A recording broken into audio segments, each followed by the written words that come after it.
we are going to talk now about ovarian stimulation for IVF and ICSI. If we are talking about the critical steps or the cornerstones in IVF and ICSI, they are in order. Number one, handling of the gametes, which are the oocytes and sperms in the embryology lab. Number two is the embryo transfer procedure. And number three is the controlled ovarian stimulation. These are the three cornerstone steps in IVF and ICSI. We are talking now about the controlled ovarian stimulation in preparation for IVF and ICSI.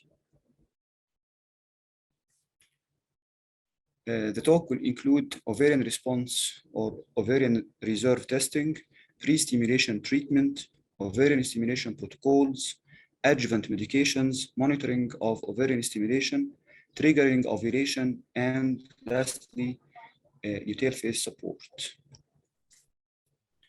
The source of the material within this talk is from the ICSI guidelines for ovarian stimulation for IVF and ICSI published in October 2019, and the ovarian stimulation textbook edited by Professor Mohamed and Professor Boutros Rizk, the last edition in 2022.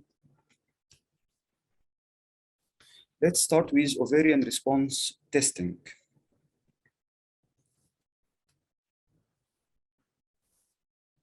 The normal responders, when we talk about the controlled ovarian stimulation, the standard conventional dose is between 150 and 225 international units of HMG or FSH.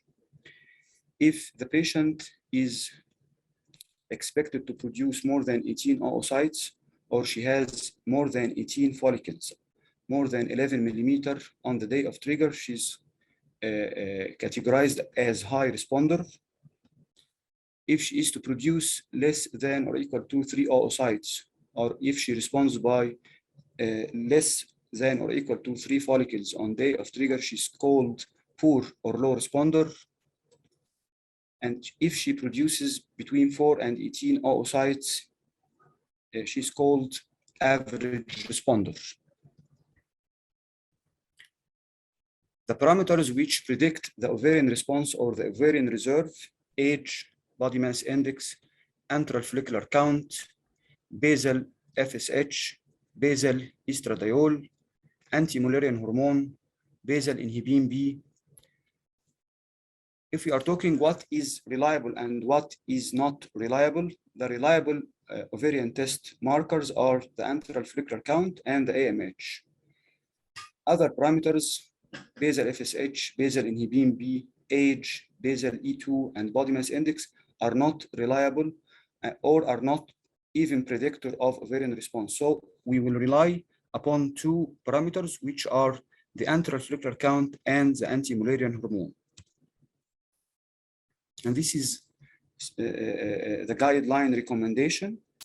We have to rely on the antral follicular count and the anti-Mullerian hormone for prediction of the ovarian response. This is very essential for calculation of the initial dose of HMG or FSH in ovarian stimulation, and this is very essential to counsel the patient about her response.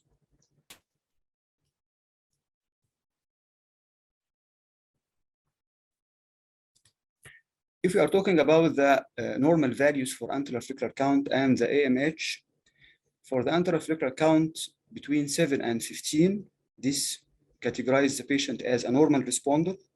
If the antral follicular count is less than 7 in both ovaries, this predicts poor response. If the antral follicular count in both ovaries is more than 15, this predicts high response. For the AMH, the normal level is between 1.1 and 4. If the AMH is more than 4 nanogram per milliliter, this predicts high response. And if the AMH is below 1.1, this predicts poor response.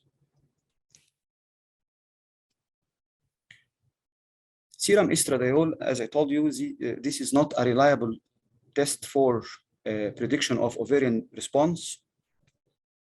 serum progesterone, despite there are some research that states that the serum progesterone basally, when it exceeds 1.5 or 1.6 nanogram per milliliter at the onset of stimulation, this predicts reduced pregnancy rates, but the evidence beyond this research is sparse, and this is not recommended by the ICSI to be checked on day 2 of the cycle.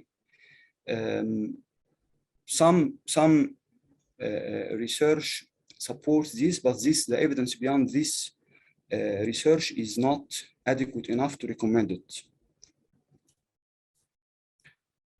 What do we need for pre-stimulation therapy?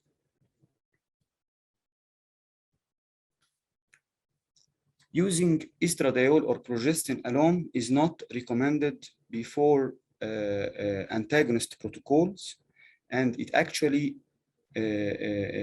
reduces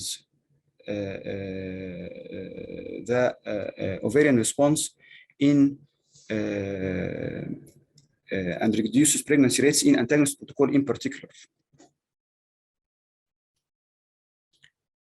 However, the use of combined oral contraceptive pills can be used in long agonist protocol, but it cannot be used in antagonist protocols. We usually use the combined oral contraceptive pills to schedule the cycle, to have exact dates, to give to the patient to come at exact dates, not to wait for her menses, which can start on the weekends. If we are to use the combined oral contraceptive pills, it's better not to use it before antagonist protocol because it is associated with reduced pregnancy rates, but it can be given before long agonist protocols.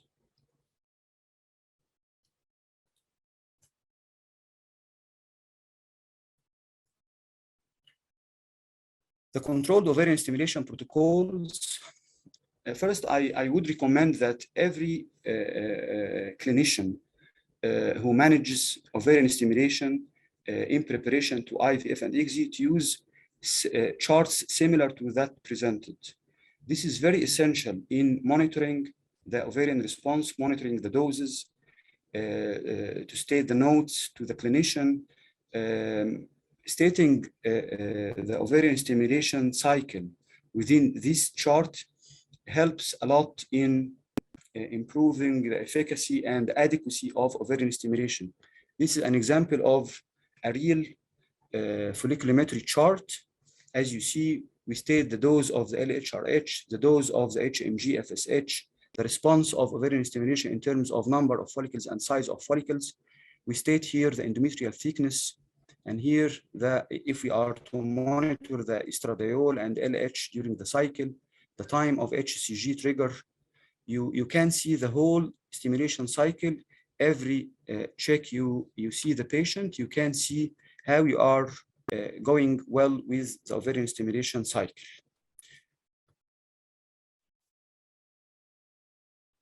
We have 4 main protocols which are currently practically used in ovarian stimulation: the long GnRH agonist protocol, the GnRH antagonist protocol, short GnRH agonist or the flare protocol, and the newly developed Progestin-Suppressed Protocol. In the long GnRH agonist protocol, we start the GnRH agonist on cycle day 21, and we keep the GnRH agonist after the menses starts. On cycle day 2 or cycle day 3, we start stimulation by HMG or FSH till we reach the maturity, and then we give trigger. If you are using the long GnRH agonist protocol, we have only HCG to trigger. We cannot use any other agent. In the GnRH antagonist protocol, we start on cycle day 2 stimulation by HMG or FSH plus or minus oral inducing agents. And on cycle day 7, if we are using the fixed protocol, or when the follicle reaches 13 or 14 millimeter, if we are using the flexible protocol, we start the GnRH antagonist, 1 ampoule per day, hand in hand with the ovarian stimulation medications till we reach the maturity. In the GnRH antagonist protocol, we can use either the HCG or the GnRH agonist trigger. We cannot use the GnRH agonist for triggering the long GnRH agonist protocol because the receptors are already depleted by the long administration of the GnRH agonist. So we can use the GnRH agonist trigger in the GnRH antagonist protocol, but not in the GnRH agonist protocol. In the flare or short agonist protocol, we start stimulation on cycle day 2 by either HMG, FSH alone, or with oral agents. And we start low dose GnRH agonist, which is half or third ampoule of tryptophan or decapeptyl, half ampoule every day, or third of an ampoule every day. We give trigger only by HCG, as once again, the GnRH agonist receptors are already depleted. So we cannot trigger by GnRH agonist in the short GnRH agonist protocol. We use only the HCG for triggering ovulation. The value of this short or flare protocol is to make use of the initial agonist activity of the GnRH, and then we make use of the inhibitory or suppressive effect of the GnRH agonist to prevent premature ovulation.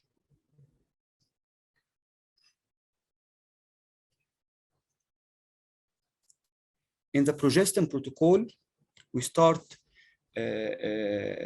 stimulation on cycle day 2, and we start the oral progestin, either steronatenor or dufaston, twice per day on cycle day 1 or cycle day 2, and we keep the oral progestin till we reach the mature follicles, and we can give in this protocol either the HCG or GnRH agonist for triggering ovulation. This is very useful and low-cost protocol for poor responders, for women at high risk of ovarian hyperstimulation, particularly when we have shortage of the GnRH antagonist, as we have these days. We have in Egypt these days shortage of the GnRH antagonist, which is a cetrotide. So we can use this protocol as an alternative or substitute to the GnRH antagonist protocol.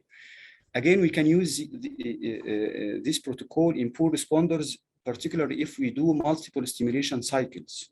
Sometimes in poor responders, we need to do stimulation in more than one cycle. So it's a low-cost protocol that can give the chance to the patient to do multiple stimulations without paying too much money for the cetrotide or the GnRH antagonists. What are the gonadotropins used in controlled ovarian stimulation? The gonadotropins include the HMG, which is a human menopausal gonadotropin, which is a combination of both FSH and LH, the FSH alone, LH alone, and the human chorionic gonadotropin. We use the human chorionic gonadotropin for ovulation triggering. We have only 2 preparations, the Hormone, which is purified urinary HCG. It's given only intramuscular, and the Ovitrel, which is a recombinant form of HCG. The difference between urinary and recombinant HCG is in 3 aspects. Number 1, the recombinant is advantaged by absence of urinary protein. Urinary protein is antigenic protein, and this absence allows for subcutaneous administration. The more you have antigenic protein, the more opportunity to give subcutaneous injections. The urinary, whether highly purified or less purified, are preferably to be given intramuscularly to avoid antigenicity of the urinary protein. The second advantage of the recombinant preparations is the consistent supply. We do not rely on women who give their urine to extract the gonadotropins from it.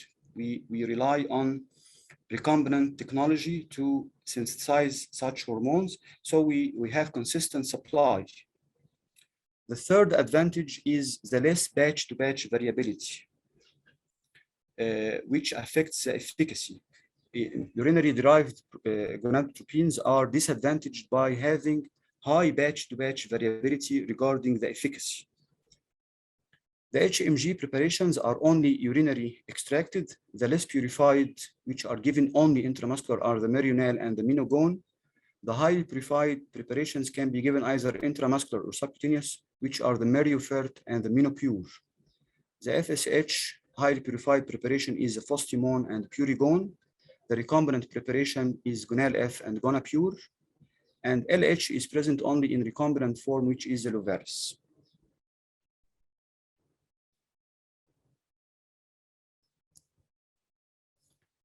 Regarding the guidelines,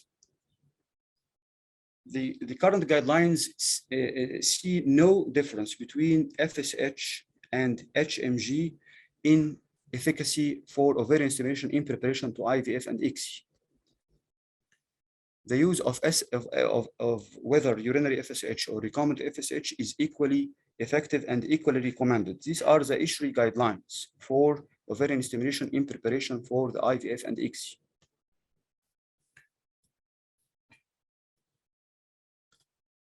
The use of highly purified FSH and HMG, again, in the long agonist protocols are equally effective and equally recommended. Addition of the recombinant LH to recombinant FSH is not recommended when compared to HMG in GnRH agonist protocols. So if we are to use combined FSH and LH, it's better to use HMG rather than to use combined recombinant LH and recombinant FSH. These are the recommendations of the ICSI. But we have some practical tips that go against the ICSI recommendations in some points. Number one, in the long GnRH agonist protocol, it is recommended to start with recombinant FSH or highly purified FSH alone for the first 5 to 6 days. And then when we have good response, we can add the HMG. This is particularly useful in women with high basal LH. Sometimes when we do the basal LH on cycle day 2 or 3, we have high basal LH despite we are already downregulated with the GnRH agonist in long agonist protocol.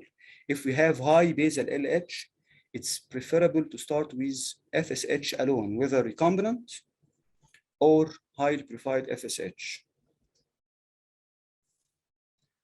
Again, in disagreement with the recommendations of the ICSI, we prefer to adjust the ratio of the FSH and HMG according to serum LH monitoring. This means that if we are calculating the dose of the gonadotropins to be 225, which means 3 ampoules of the gonadotropins, we can adjust the ratio of the FSH and HMG, that is to give 1 ampoule of FSH and 2 ampoules of HMG, or to give 2 ampoules of FSH and 1 ampoule of HMG, or 3 ampoules of HMG, or 3 ampoules of FSH. These are all will sum to 225 international units of gonadotropins. The ratio between FSH and HMG highly depends on the LH monitoring, particularly when we don't have good initial response. We can modify the ratio between FSH and HMG along the stimulation cycle according to the serum LH monitoring. If we have high basal or ongoing serum LH, it's better to increase the ratio of the FSH. If we have low basal LH or low or ongoing LH, it's better to increase the ratio of the HMG on the expense of FSH in the stimulation cycle. How to estimate the initial dose of gonadotropin dose? I have to emphasize that the calculation of the initial dose of gonadotropin is very, very important because we don't prefer to fluctuate or modify the dose of gonadotropins during stimulation or after stimulation starts. We have to concentrate on calculation of the initial dose of gonadotropin because the more stable you have gonadotropin dose, the more chance you have good quality and high numbers or adequate numbers of oocytes. Try not to fluctuate or increase or decrease the dose as far as possible during the stimulation cycle. So concentrate and focus and take your time in calculation of the initial dose of gonadotropin. The standard initial dose is 225 international units per day. We decrease the initial dose in women known to have PCOS or have previous high response to standard dose, or if she has ovarian response tests that predicts high response, that is to have antifollicular count more than 15 or AMH more than 4 nanogram per milliliter. If we have these parameters, the initial dose should be reduced to 150 rather than 250 international units per day.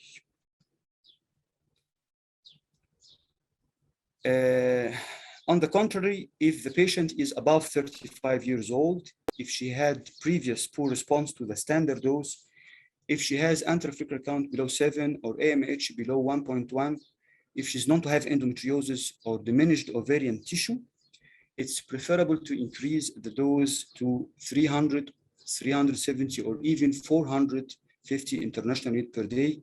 This means 4 ampoules, 5 ampoules, 6 ampoules per day. But this needs some exception in women who are known to have extremely poor response, women who would inevitably produce less than or equal to 3 oocytes. That is, they are having AMH below 0.1, the antifollicular count is below 3, or very small ovarian volume. Such patients would not benefit from high doses of gonadotropins. The ICSI guidelines does not recommend to increase the dose beyond 300 international units per day, and the doses above 150 are questionable. So in predicted poor response, we can increase the dose, but if we have prediction or anticipation of extremely poor response, the patient will not produce more than 3 oocytes anyhow. There is no value of increasing the dose of gonadotropin. You will cost the cycle. You will add extra hormones to the patient without any benefit. So in calculation of the dose for the poor responders, weigh the benefit against the risk. If you have parameters that predict extreme poor response, do not increase the dose. But if you have parameters like the age, AMH is low but not below 0.1, the antifollicular count is below 7 but not below 3, if you have adequate ovarian tissue volume by ultrasound, you can increase the dose. Otherwise, there is no value of increasing the dose beyond 300 or even 150 international units per day.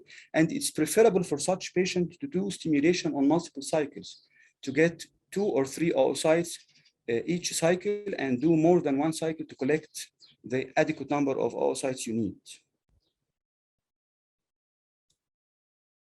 How to select the stimulation protocol? The ICSI guidelines does not see and does not recommend GnRH agonist protocol is safe for the PCOS women and recommends to use the GnRH antagonist protocol for safety purpose. The GnRH antagonist is also recommended for women who have no PCOS but are known to have high response from previous cycles.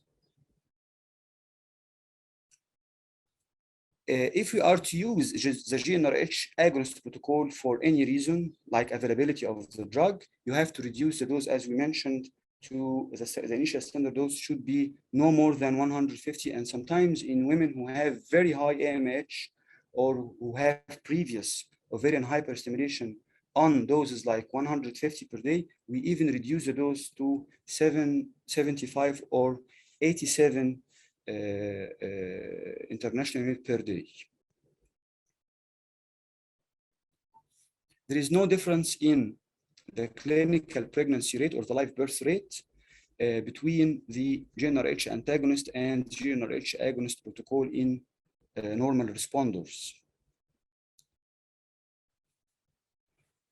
In the poor responders, both GnRH antagonist protocol and GnRH agonist protocols are equally effective, and I would recommend that we use either the short or flare GnRH agonist protocol or the new Progestin-Suppressed Protocol for such women.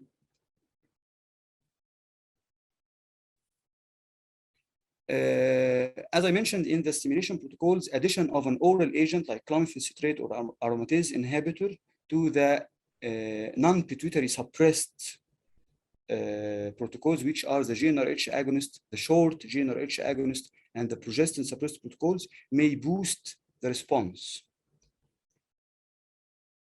Adjuvant treatments. We have two categories of adjuvant treatments. Categories that are not recommended by evidence and are not effective by practice, which is the use of the testosterone and the dihydroepiandrosterone acetate. And we have group of adjuvant medications which are supported by practice but are not supported by evidence. They might be useful. We have two medications which lie in this category. The metformin in PCOS women. The evidence says it's not associated with increased pregnancy rate, but we have practical and some sparse evidence that it reduces the risk of ovarian hyperstimulation. So I would recommend to add metformin in PCOS women during stimulation, particularly if she has high body mass index above 27 kilogram per square meter surface area. The second drug is the growth hormones. There is conflicting evidence regarding the efficacy of growth hormone in poor responders. I would, if the patient is desperate, if the patient is extreme poor responder, if she has multiple previous failed cycles, I would add the growth hormone, but beware of two points. Number one, pre-treatment growth hormone is totally ineffective. If you are to start growth hormone, started during the mid-stimulation, that is on day 7 or day 8. Earlier onset of growth hormone will add cost to the cycle without adding any benefit. The second point you have to be aware of is that growth hormone addition falsely elevates the serum E2 level. So do not rely on the serum E2 level for triggering ovulation in women receiving growth hormone. Growth hormone can falsely elevate the serum E2 level. So rely on the size of the follicles regarding the decision when to trigger if you are using growth hormone. How to monitor stimulation? Usually we monitor stimulation with ultrasound, as I will tell you in a few minutes when to trigger, but I'm talking now about how to monitor during using the serum hormones. The evidence states that measurement of serum estradiol and measurement of the estradiol, progesterone, and LH during the ultrasound will not add to ultrasound monitoring. This is the evidence, but beware, this is conditional recommendation, which is not strong recommendation. From practice, particularly if you are a beginner or not expert enough to rely only on the ultrasound, it's preferable to measure serum E2 and LH in parallel to the sonographic monitoring. This has some important values. Number one, to adjust the ratio of the FSH and HMG, as I told you a few minutes ago, according to the LH level monitoring. Number two, beware that LH assay is only useful in pituitary suppressed protocols. It's no use to monitor LH in the GnRH antagonist or the flare protocol because the LH is not suppressed.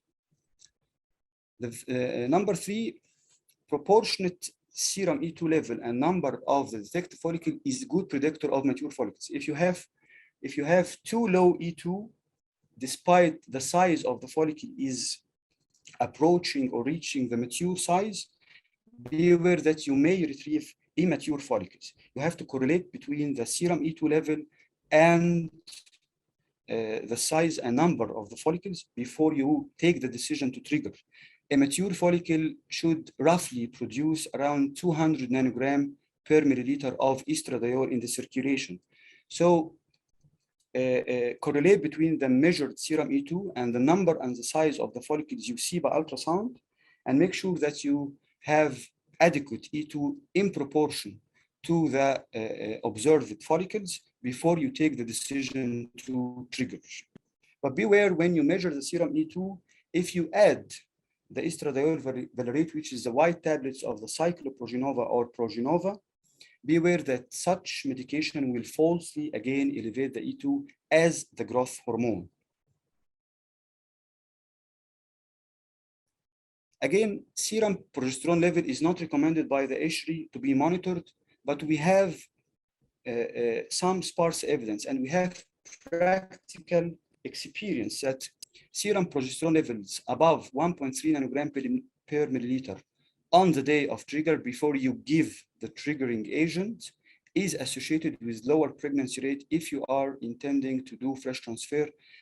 Therefore, if you have serum progesterone level above 1.3 before giving the trigger, it's better to counsel the patient about freezing all embryos or to counsel her about a lower pregnancy rate if she undergoes fresh transfer.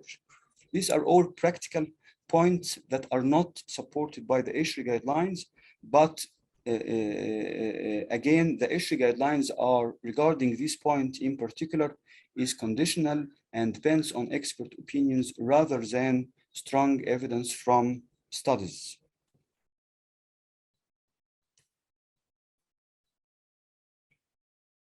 During ovarian stimulation, you have to look at the endometrial thickness.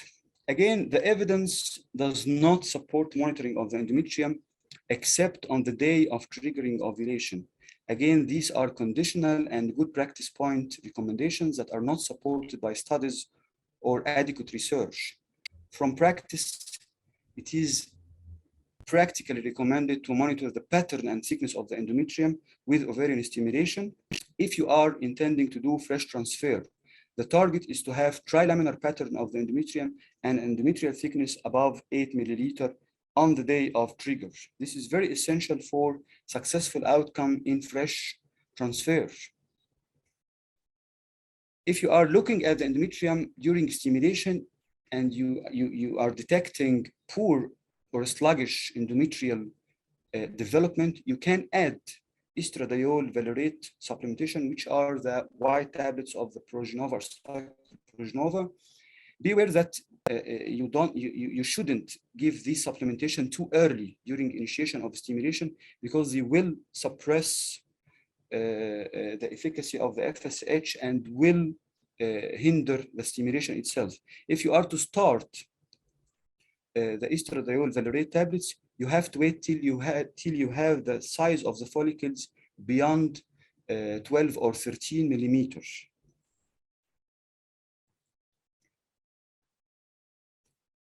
Criteria for triggering ovulation.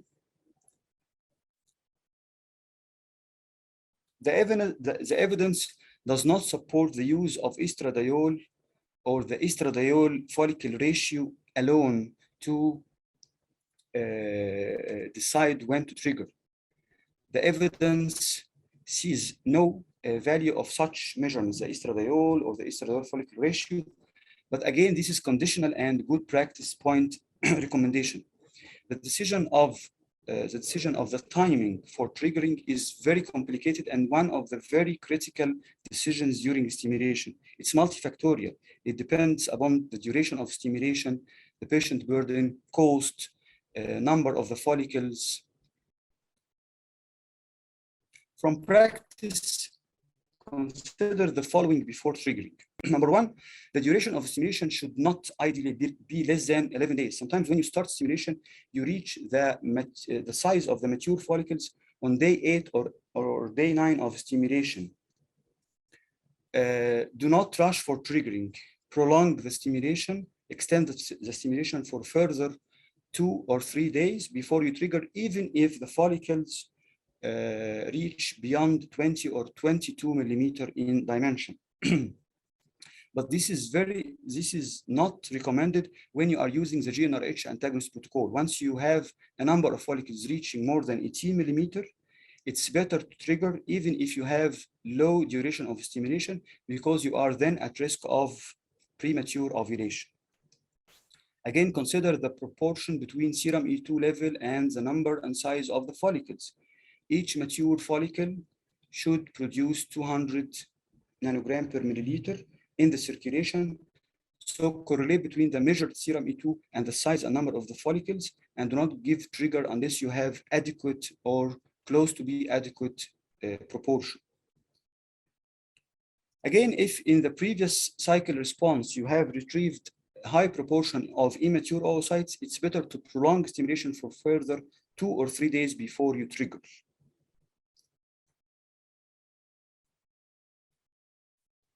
What do we use for triggering ovulation?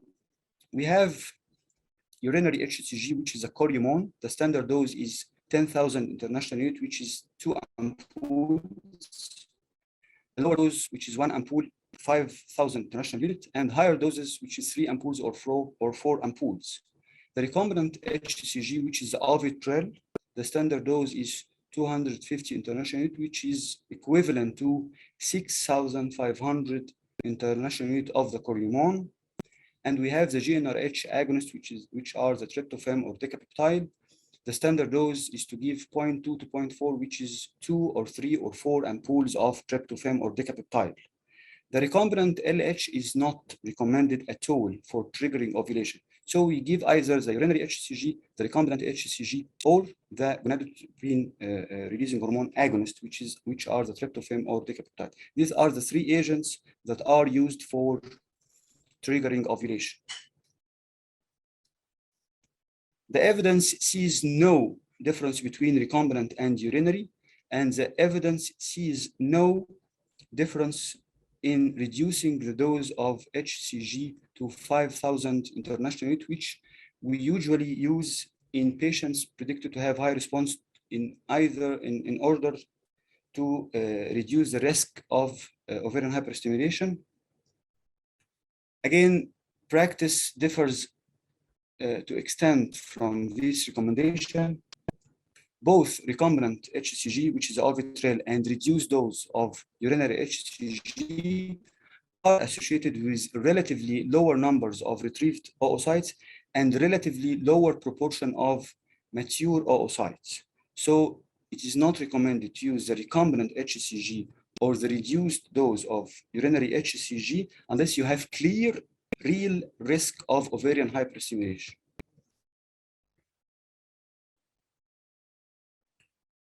The use of GnRH agonist protocol is recommended in women at risk of ovarian hyperstimulation, but you have to be aware that fresh transfer is not recommended in such cycles. GnRH agonist protocol as a triggering agent should only be given when 3 criteria are all fulfilled. Number 1, in a non-GnRH agonist covered cycle, because in GnRH agonist cycles, the receptors are already depleted, so the GnRH agonist will not be effective as a triggering agent. Number 2, in women at real risk of ovarian hyperstimulation. Number 3, when freeze-all policy is intended. Again, if you give GnRH agonist alone as a triggering agent, it is not recommended at all to do fresh embryo transfer in such cycle.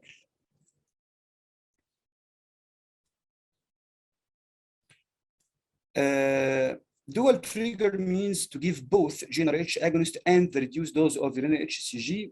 This can be considered in women with previous poor response. Sometimes when you give the standard dose of HCG alone or GnRH agonist alone, sometimes you have a low number of retrieved oocytes or high proportion of immature oocytes, in the subsequent cycle, if you do dual trigger using both agents, sometimes you have adequate response in terms of adequate number of oocytes and adequate number or adequate proportion of mature oocytes. Women at risk of ovarian hyperstimulation in whom fresh embryo transfer is intended, but the risk of ovarian hyperstimulation is intended to be reduced, you can add low dose of urinary HCG to the GnRH agonist in order to do fresh ET, but I wouldn't recommend this at all. If you are using GnRH agonist and reduced dose of HCG, the endometrial development is not good, and the pregnancy chances in such a cycle will be reduced. Finally, we are talking about the luteal phase support. We have the progesterone, which is a recommended regimen or agent for luteal phase support. We have intramuscular route, subcutaneous, vaginal gel, vaginal micronized progesterone. All are effective as luteal phase support in IVF and ICSI. The doses for the intramuscular is 50. The preparation we have in Egypt is 100 milligrams. So if you are to give intramuscular progesterone, you can give it every other day, which is a Prontogest ampoules. The subcutaneous preparation is the Prolutex. The dose is 25 milligrams once daily, 1 ampoule per day. We had the vaginal micronized progesterone before, which is a Utrosistan. And we have the Prontogest pessaries. If you are using the Prontogest pessaries, you can use 400 milligrams twice per day.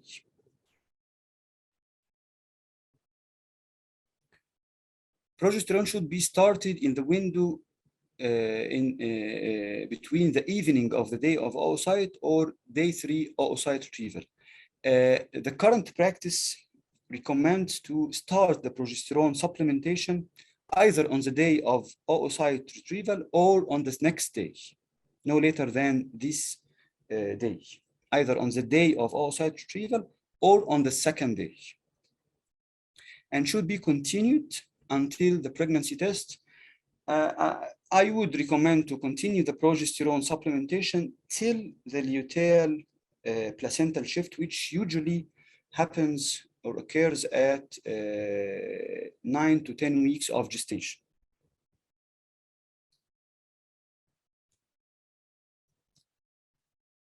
HCG is equally effective to progesterone in doses 1,500 international unit, but is not recommended because it increases the risk of late onset ovarian hyperstimulation. Thank you. كان في سؤال عن ليه ال recombinant LH is not recommended for triggering ovulation. ال results from the studies ان هو ال retrieval of oocytes والmaturity بتبقى poor مع recombinant LH. We either use ال HCG whether urinary or recombinant أو ال GnRH agonist. انما ال recombinant LH بي retrieve lower number of oocytes و high number of immature oocytes. كان في سؤال برضو عن او كومنت عن ال LH ان هو ال elevated LH في ال pre-ovulatory period. فعلا both ال high ال too high LH او too low LH، يعني كان في بعض الايفيدنس برضو عن ال LH اللي هو بينزل تحت ال 0.5 وال LH اللي هو بيفضل persistently high، الاثنين associated with lower pregnancy rate، وعشان كده في الحالتين دول الحالة اللي بيبقى فيها very high LH أو very low LH it's better to counsel the patient for freeze all policy.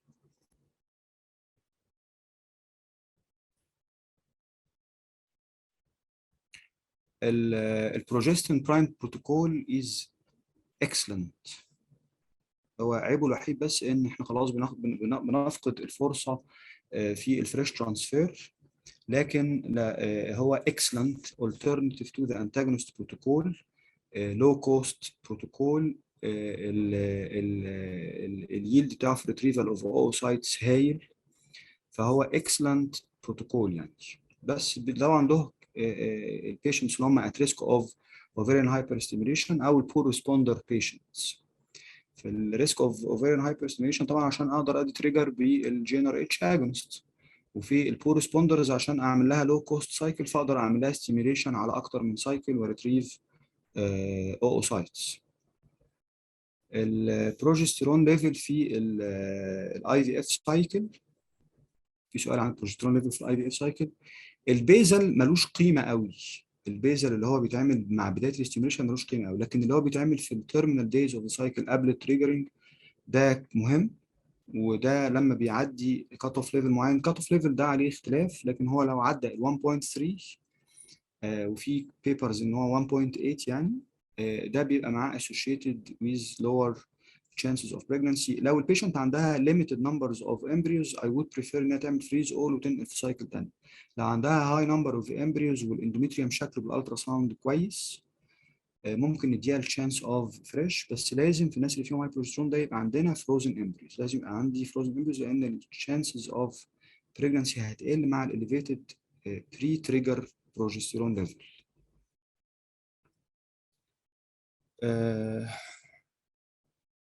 في طلبات عن البريبريشن للفروزن امبريو ترانسفير، خلاص ده ان شاء الله يبقى الايه التوك الجاي باذن الله عن الفروزن امبريو ترانسفير بريبريشن يعني. في سؤال عن الليكتشر ريكوردد، ريكوردد، وهيبقى من خلال بقى البوستر بيز اللي هي الشركه الراعيه والميديكال ريب دكتوره ياسمين، ان شاء الله هي تكوميونيكيت معاكم لو حد عايز يريسيف الريكوردنج بتاع التو ليكتشرز، مفيش اي مشكله طبعا ان شاء الله. طيب في سؤال how to improve AMH اقل من 35 سنه with low ovarian reserve. هو احنا ما عندناش يعني ما عندناش حاجه تحسن الاوفيريان ريزيرف، مفيش اي ميديكيشنز او انترفنشن تحسن الاوفيريان ريزيرف. هو الفكره احنا بنتعامل مع الاوفيريان ريزيرف القليل ده ازاي؟ بالسelection of the protocol, selection of the proper dose، وفي بعض الاحيان بنحتاج نعمل multiple stimulation cycles هو الامبريو بولينج او الامبريو باسكت. هيبقى فيه توك ان شاء الله منفصل، طبعا انا اتكلمت عليه سوبرفيشالي كده شويه، لكن هو المفروض البور ريسبوندرز دول هيبقى ليهم توك لوحده كده how to handle patients for poor response with poor response. بس بشكل عام ما عندناش حاجه خالص تحسن الاوفيريان ريزيرف، ولا فيتامينز ولا سبلمنتس ولا الدي اتش اي اي ولا البلازما ولا اي حاجه من الكلام ده خالص. هو الاوفيريان ريزيرف القليل هيفضل قليل، هو الفكره بس انت هتتعامل معاه ازاي.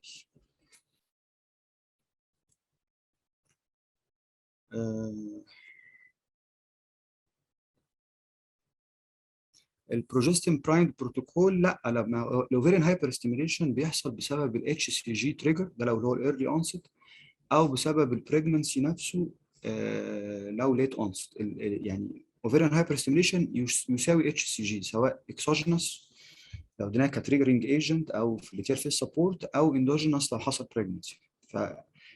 البروجستين برايم بروتوكول لو انا مديه علشان افويد الاوفيريان هايبر ستيميليشن، خلاص انا مش هدي تريجرنج بالاتش سي جي، هعمل تريجرنج بالجي ار اتش اجونست، كده هيبقى في نيل ريسك، زيرو ريسك اوف اوفيريان هايبر ستيميليشن. مفيش هايبر ستيميليشن بيحصل مع الجي ار اتش اجونست تريجرد سايكلز. في سؤال عن الدي اتش اي اي، لا زي ما قلت لكم دي اتش اي اي does not improve الام اتش does not improve الاوفيريان ريزيرف. احنا في بعض الاحيان بنديه امبيريك كديسبريت كده تشويس يعني للناس اللي فيهم بور ريسبونس، لكن بنبقى قايلين للبيشنت ان ده حاجه كده يعني ايه سبلمنتري، ممكن وممكن لا اتحسن، بس من البراكتس ومن الايفيدنس لا مش بيحسن.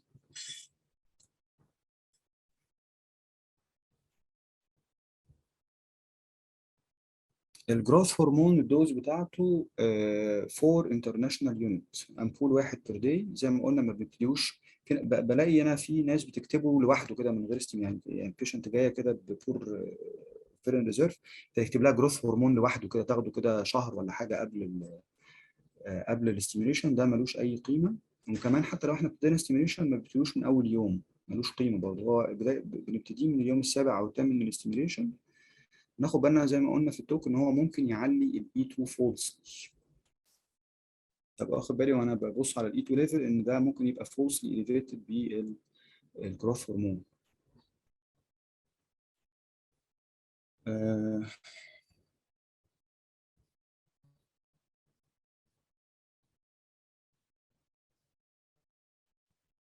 في بروجستيرون بروتوكول. لا البروجسترون بروتوكول احنا بنعمل ستيميوليشن عادي بالاتش ام جي والاف اس اتش، وممكن معاهم اورال ايجنت زي الكلوميد او الليتوزول. بس بدل ما بنستخدم بقى جي ان ار اتش اجونست او جي ان ار اتش انتاجونست فور بيتيوتري سبريشن، بنستخدم بروجستيرون، بنستخدم البروجستين اللي هو يستيرونيت نور قرصين في اليوم، يدوفاستون قرصين في اليوم. من اليوم الثاني اللي هو مع بدايه الاستيميوليشن نفضل ماشيين عليه لحد اليوم بتاع التريجر. هو ده اللي بيعمل بيتيوتري سبريشن، يمنع البريماتيور ال اتش، اللي هو ده التارجت بتاعنا اصلا في الكنترول ستيميوليشن. التارجت بتاعنا في الكنترول ستيميوليشن ان احنا نعمل سبريشن لل اتش ال اتش عشان ما يحصلش بريماتيور ال اتش سيرج، وما يحصلش اوفيوليشن قبل ما نوصل لليوم اللي احنا هنعمل فيه تريجر، وبعديها نعمل اوسايت ريتريفل. البروجسترون او بروجستين برايمد بروتوكول ده بنستخدم البروجستين as an alternative to the GnRH agonist و antagonist to suppress the pituitary، لكن مش للاستيميوليشن.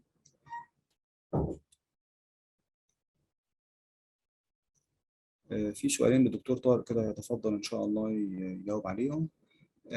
طيب low AMH can lead to premature ovarian failure، هو predictor شويه طبعا. يعني احنا لما نلاقي واحده سنها صغير وال AMH بتاعها قليل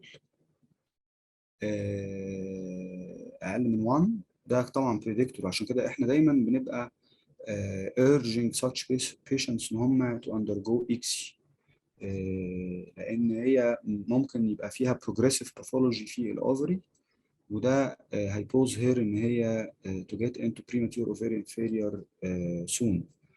هو بريدكتور للبريماتيور ovarian failure، بس هيحصل امتى وهيحصل بشكل متسارع ولا قدامه لسه شهور او سنين؟ مفيش حاجه تقول كده يعني. شكرا جزيلا يا جماعه على حضوركم جميعا، و يعني ممكن من خلال دكتوره ياسمين برضو اي حد عنده اي استفسار او اي اقتراحات بخصوص المواضيع اللي جايه طبعا ينورنا ويشرفنا. واحنا ان شاء الله هنرتب لاكتشوال ميتنج كمان قريب باذن الله، يعني عشان نتشرف بكم جميعا ان شاء الله. السلام عليكم وبالتوفيق جميعا.